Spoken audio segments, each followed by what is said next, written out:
Okay, we're going to turn back to Joshua chapter 6, but before we do that, I'm going to read the end of Joshua chapter 5. Sorry, I meant to change the reading on the screens and for Corey, but I forgot.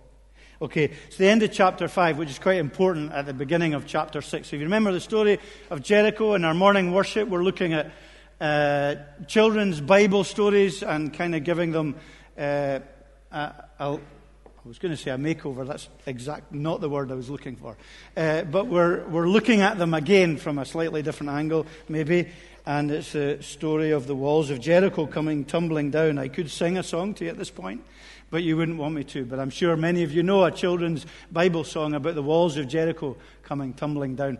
But at the end of chapter 5, we have this amazing introduction to the story in verse 13. When Joshua was by Jericho, he lifted up his eyes and looked, and behold, a man was standing before him with his drawn sword in his hand. Joshua went to him and said to him, "Are you for us or for our adversaries?" And he said, "No, but I am the commander of the army of the Lord. Now I have come." And Joshua fell on his face to the earth and worshipped, and said to him, "What does my Lord say to his servant?" And the commander of the Lord's army said to Joshua, "Take off your sandals from your feet, for the place you are standing is holy." And Joshua did so. So as we've been looking at these Bible stories thus far and right forward towards Christmas time, it will be from the Old Testament. There is one central theme in them, and there's one central theme actually in the whole Bible. God. It's a very simple theme. And right from the beginning to the end of the Bible, God is absolutely central. And so whenever we worship together, or whenever we read the Word, or whenever we think about spiritual realities, God needs to be absolutely at the center of our thinking. And what we think of God, therefore, is very important. And the Bible is there to reveal God to us and reveal our need for God in our lives. And we often speak to God as believers. And also, as unbelievers, people speak to God or wrestle at some levels with God. And I think often we begin our dialogue with God asking the wrong question. We come to God from the wrong vantage point. And so what we have in the Bible is we find the Bible challenges us, exposes us, and encourages, commands us to turn from the way we think about God naturally and look at Him from His own revelation. Even Joshua did it here. When he met with the commander of the Lord's army, who we see, and I'll say a little bit more about this later, it's clearly a revelation of God here, and he asks the wrong question. He says, "Are you for us, or are you against us? Are you for us, or are you for our enemy?" And very often we ask the same question of God in our lives when we think about Him. We think, "God, are you on my side? Are you for me? Or are you for others? Are you actually against me in my thinking?" And often that question stems from us being at the very center. Is God with me in my life? Or is He an enemy to me? Is He someone who's against me? God, are you on my team? Will you stand beside me? Or am I going to have to ditch you because you're old-fashioned and I can't simply agree with your revelation of yourself, which is so barbaric in this story? I can't possibly believe in that. I want and understand a God of love and gentleness and grace and forgiveness. This is barbaric nonsense that we have in this story, even if it is a children's story from the Bible. And so often we come to God with a me-centric question. God, are you for me? Are you on my side? Do you understand me and who I am? So that everything kind of revolves around me. It's amazing, isn't it? In this world of 7 billion people, we can all ask that same question of God. God, are you for me? Are you going to be in my back pocket? And yet the claim of the Bible is to exclusive truth and also to a God-centric universe. Not a me-centric universe, but a God-centric one. That is a massive change for us to think about, because by nature we all think, maybe not scientifically and maybe not philosophically, but in our own thing, we all think we're the center of our own universe in many ways, don't we? And yet, what we have in the Word is the author of creation, God. The God who authors and who creates goodness, and is goodness in humanity, and good is in and is his being. Love, morality, justice.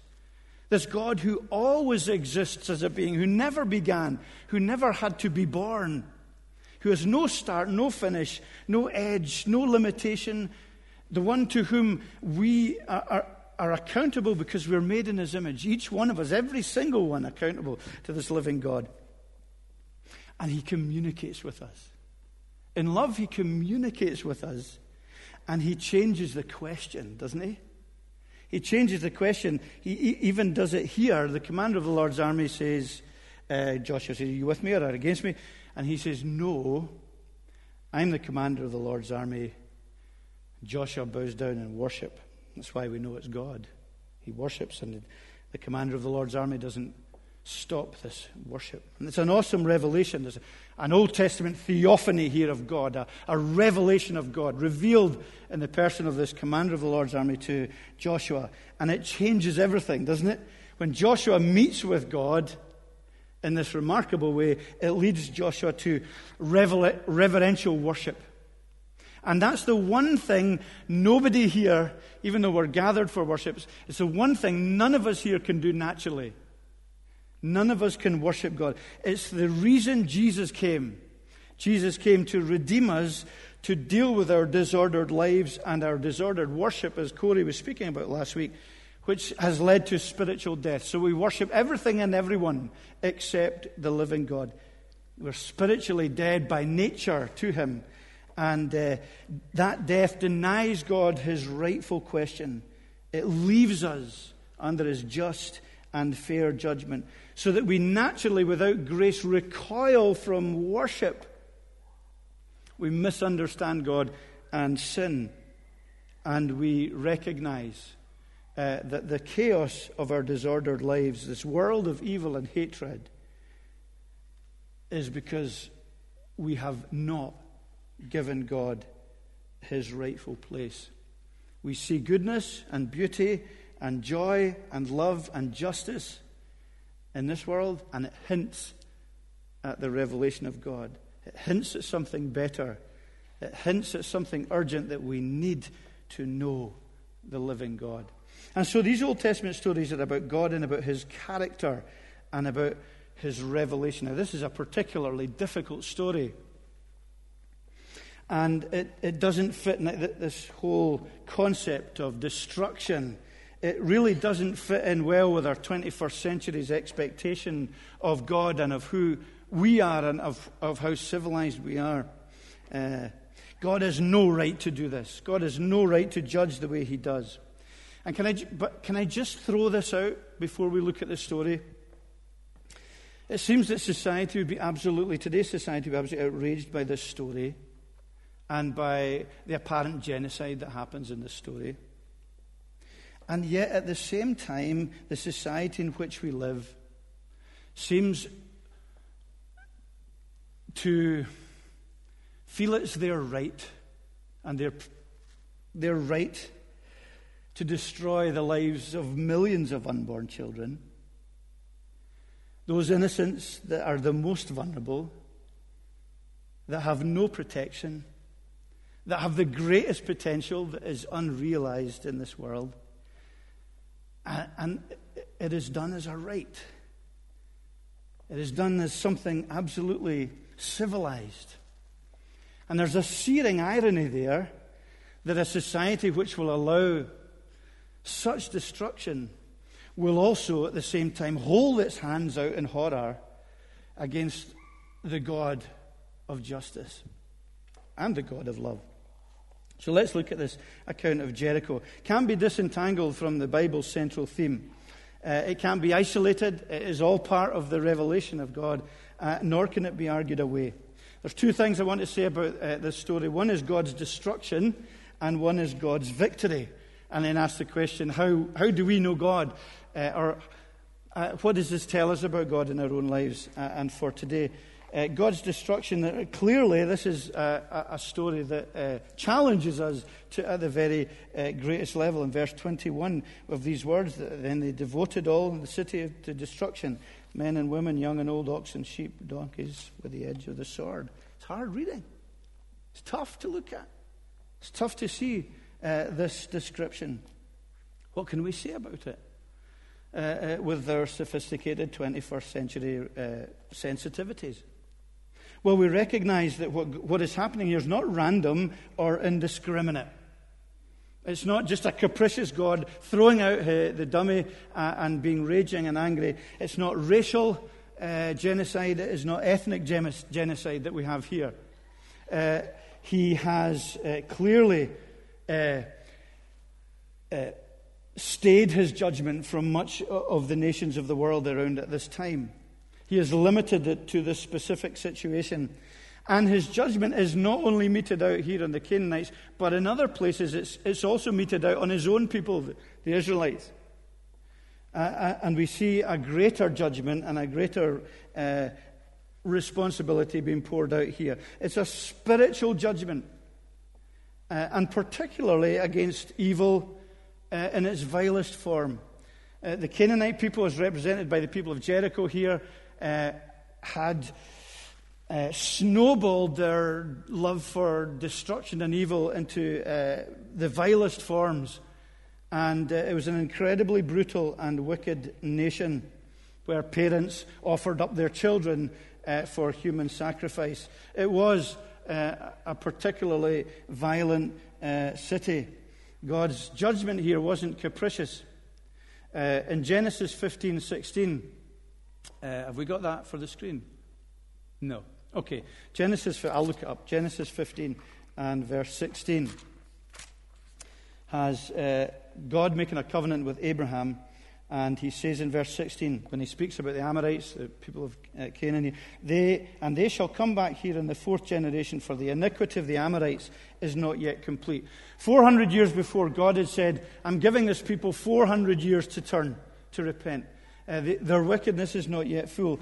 They had many opportunities to turn to God. They knew, if you read some of the earlier chapters about Rahab, and the way she spoke about the city. They discussed the people of God. They discussed the Lord's revelation and his release of the people from slavery. They discussed his power, that he was the God of heaven and earth. And yet they knew about his redemption. But they would rather tremble within the city and take their chance with the power that they trusted in themselves, all except Rahab and Rahab's family. It was an irrational rejection of the living God by this time. And they lived in what was the pinnacle of human strength. It was a huge fortified city with double walls. It was impregnable. It was like the Titanic of cities of its day, to go backwards with an illustration. And it was completely safe, and they felt they could at least resist the Israelites, who were quite small and insignificant in comparison. But they rebelled consistently against the living God. They would not have him rule over them.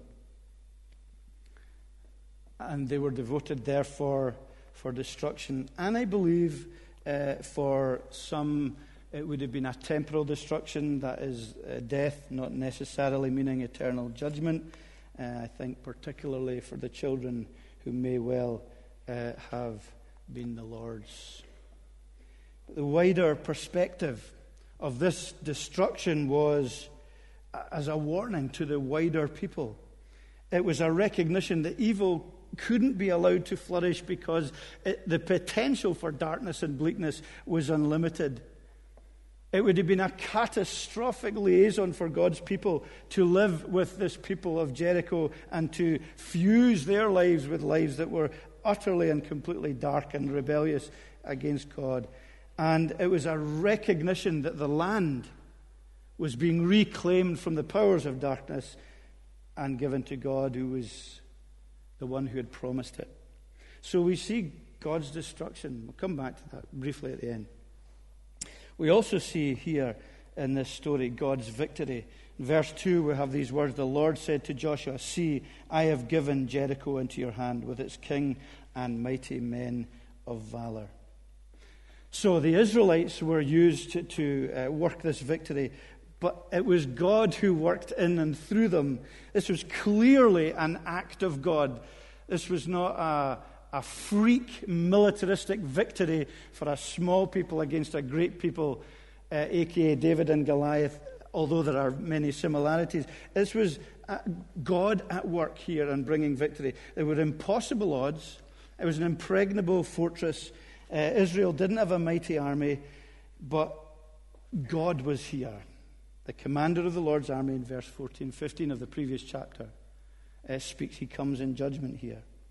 And he is working a strategic victory here as a gateway city to the promised land. The victory is assured. Before it happens, the victory is assured. God says, I have given Jericho into your hands. And the strategy is not militaristic in human terms. So we have the fighting men of God, as the Israelites, at the beginning and at the end. Then you've got the priests with the trumpets. And in the middle of all of it, you've got the Ark of the Covenant, which is the symbol of God's presence. And within this, the military men are silent. It's the priests of God who blow the trumpet, and the ark is prominent. It goes round the city once every day. 8 times it's mentioned in this chapter, the ark of the Lord, the ark of the Lord, the ark of the Lord. This great symbol of God's presence among the people. And it seems a strange thing, one day after another, once round the city, and then stopping.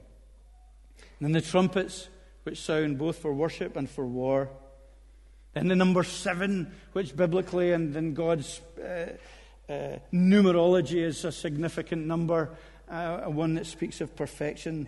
And then the last day the day of rest, 7 times 7, where the people rest, as it were, on that day, recognizing that they are to trust in God. And lastly, the shout that involves all the people. That's all they do. They simply shout. And these astonishing walls collapse miraculously. And there is very strong archaeological evidence today that that is the case. And the people go in and they complete their work.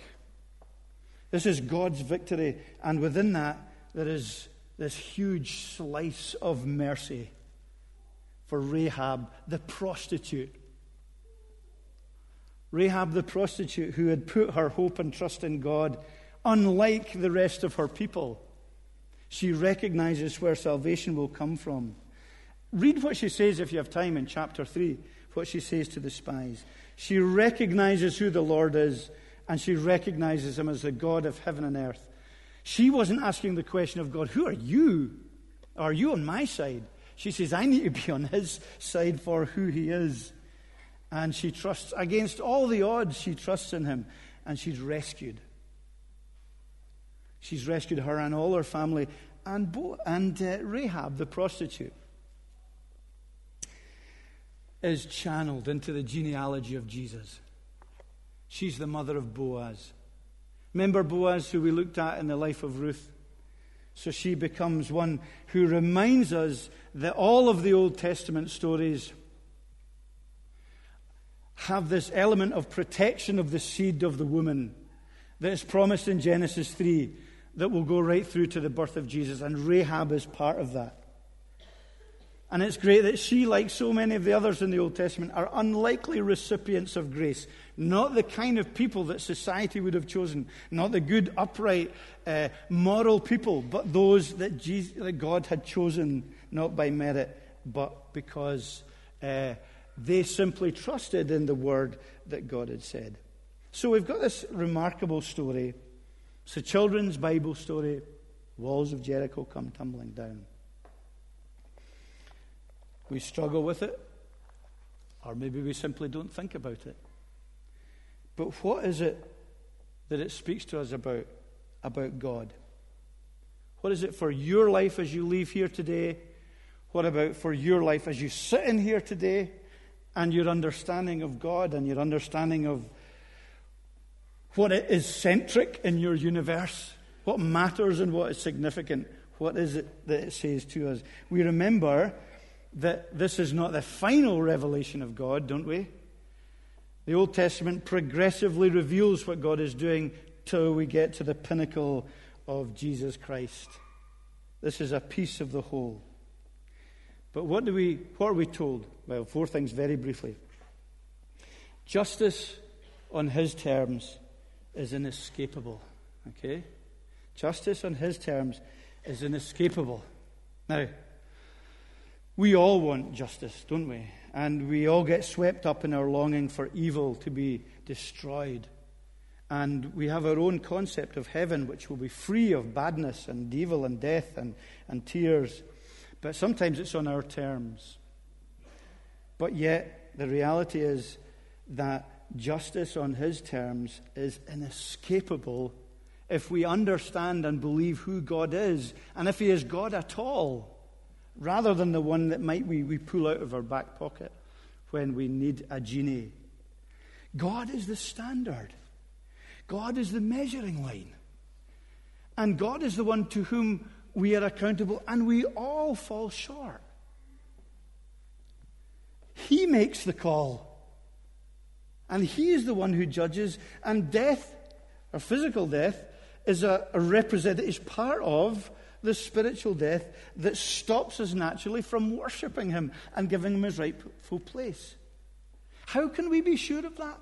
Doesn't that sound horribly judgmental and desperately bleak and dark? How can we be sure that justice on his terms is inescapable? Because of Christ. Because of the cross.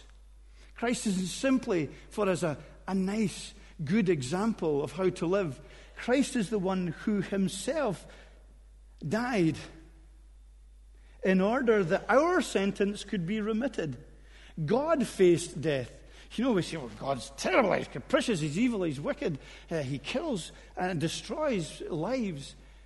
And yet we can't get away from this reality that he himself took that death. He himself is the recipient of his own justice, or the one who goes into the dock himself, because he sees we can't put it right ourselves.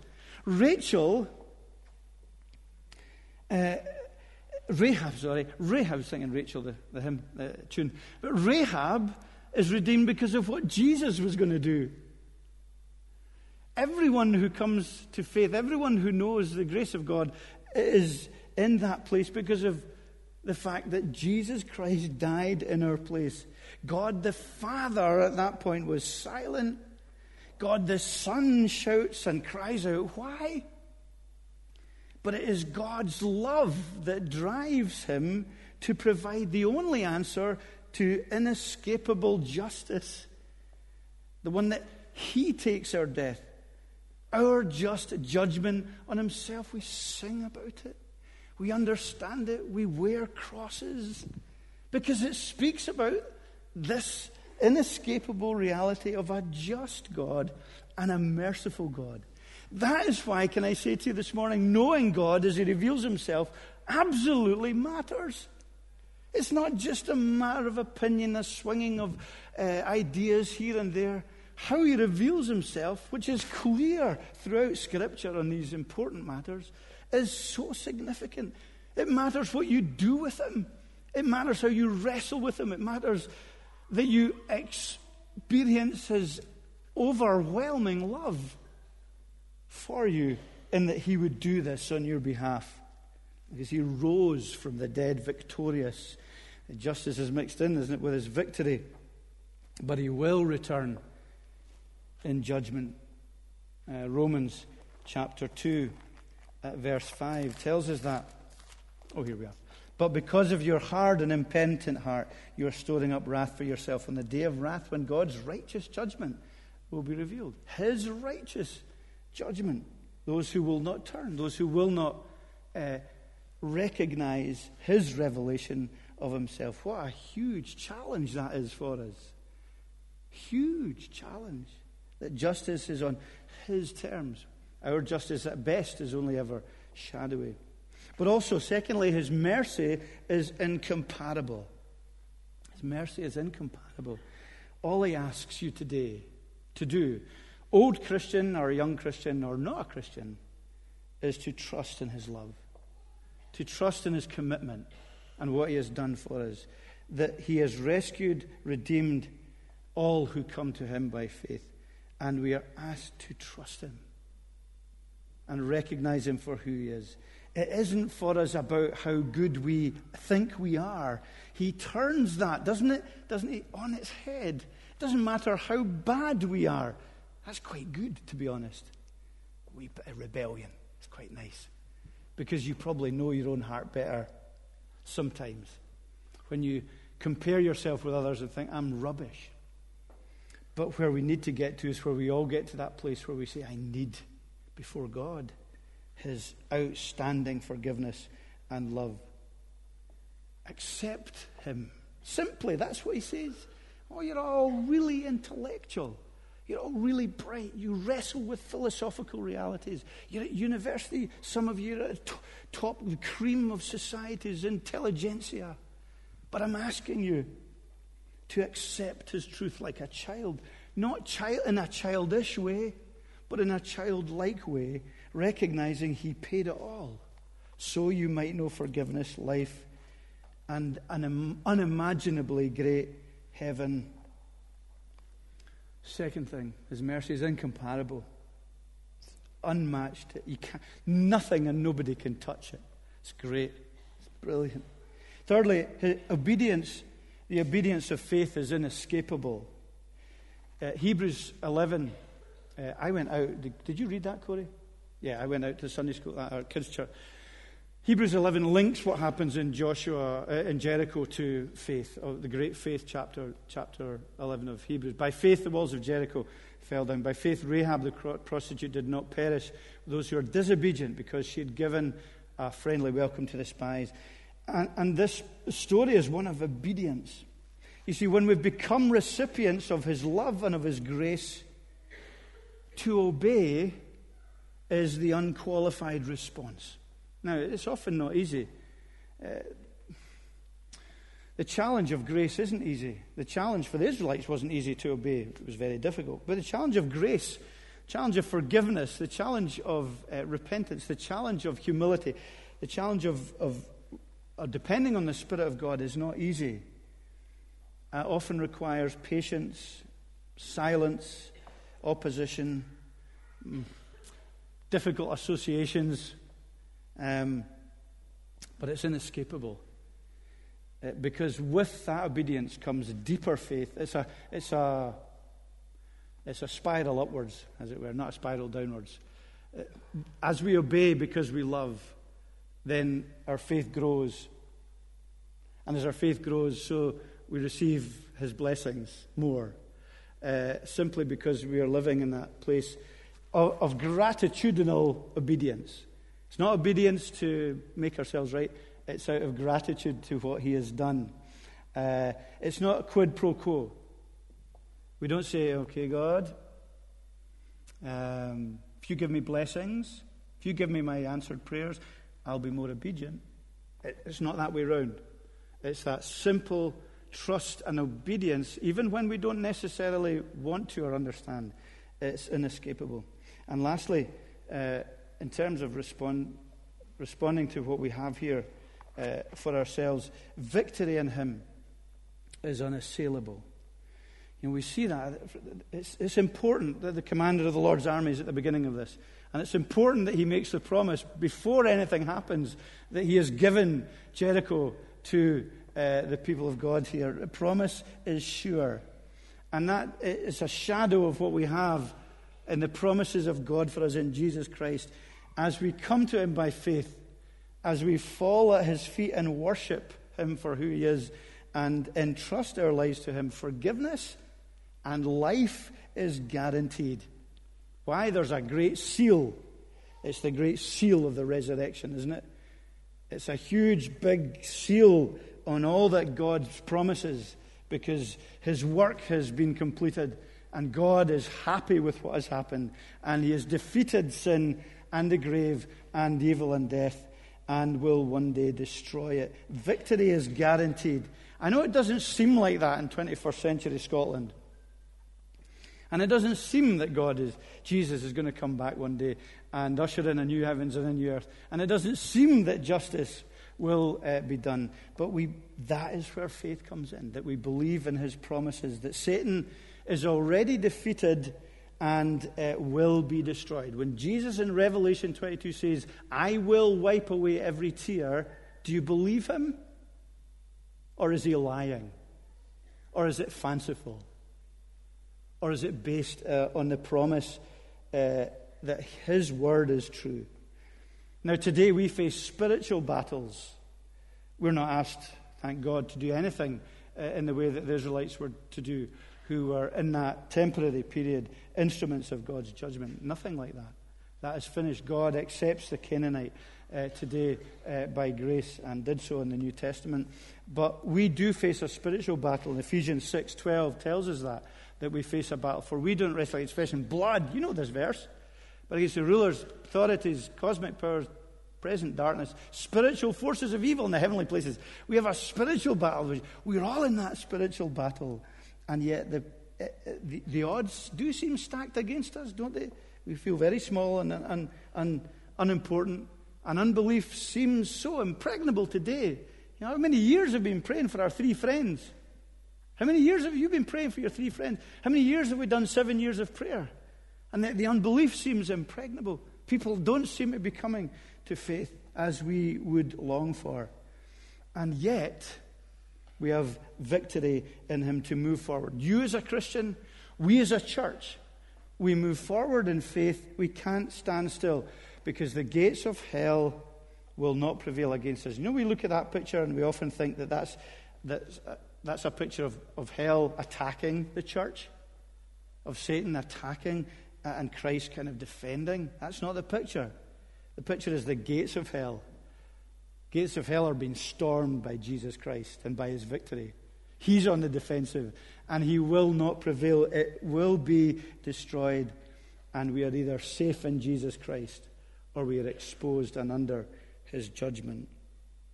It matters. The gospel will crush all unbelief and rebellion against him. Evil will not have its way. There will be a judgment. Where do you stand today? Where do you stand before the living God? It matters. You know, it really matters as we battle with our hearts, as we have unbelieving friends, as maybe you today are not a Christian and think, well, yeah, Derek, I've heard it all before. It's about years, a minute or two to go, you'll start crying now. And you know, we'll wait till that's over, and then we'll go home and we'll have roast dinner. And it'll be fine again. And it will just, we marvelously can move to put the importance of the love of Christ away from our hearts. The victory in him is unassailable. Can I give it just a little personal church stroke, personal insight as we finish about God's victory and God doing what he has promised to do. He sees many people in the city. We got to the stage with Cornerstone. We had a Thanksgiving service last week. And we got to the stage at Cornerstone. Where are we going to progress the work here? We have no building in Morningside. We can't provide worship in a building because they're far too expensive. How will we do it? The old schoolhouse was given to us. Then I was standing in here one day, and I was looking around at the pews and said, we'll never be able to afford to get this church renovated. We'll only be able to do the basics. And I got a phone call as I was thinking that from Rod across in the office saying, you've just received £100,000 from a government fund to do the roof. The work could progress.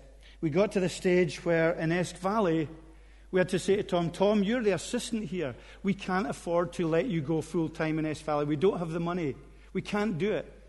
That week, we had a Skype phone call from a church in America that was willing to give $50,000 a year for 5 years to the work of the gospel in Esk Valley, which allowed us to progress. Neil McMillan and myself sat with Ali Soul, who started in Haddington last week, kind of formally, with 6 days to go. And we said to Ali, we don't have any money for this work. You need, by the day of your licensing, if we don't have the money in, you will need to go and look for a congregation somewhere else. We can't keep you waiting. This is where it's got to. In that week, we got all the money we needed to allow him to be funded and housed for the first year. And since then, we've had year 2 and hopefully year 3 as well. Now, that's only money. That's nothing. But we need to believe that God's provision, not only for these things, but for the many people that we are praying for and wrestling for and longing to come to faith. He is the one who breaks down the impregnable walls of unbelief.